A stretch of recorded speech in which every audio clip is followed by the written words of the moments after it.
Как приготовить напиток мудрости? Вскройте зеленую коробочку, и вы увидите очень мелкие зернышки, они ароматные.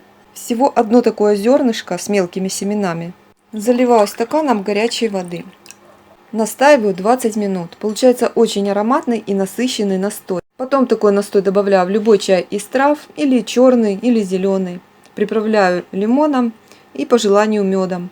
Помогает справиться с простудой и вывести слизь из организма, улучшить пищеварение. Лучше пить такой напиток в дневное время суток. Это взбодрит и придаст сил.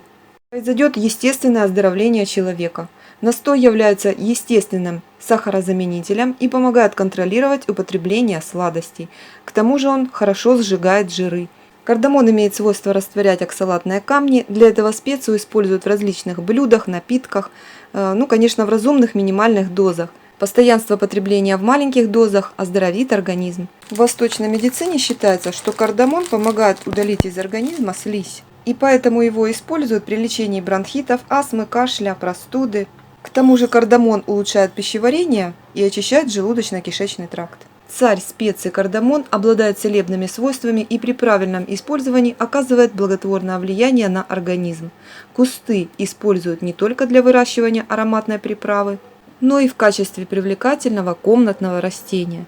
Кардамон обладает жгучим, острым и насыщенным пряным вкусом. Кардамон бывает нескольких видов. Зеленый часто используют в кулинарии, а черный отличается нежным, сладким и свежим ароматом.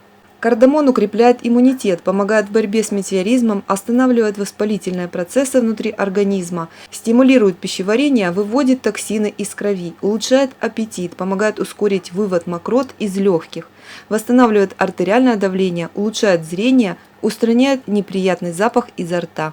Используют кардамон в выпечке, в первых, вторых блюдах и напитках. Зеленый сорт используют практически во всех блюдах.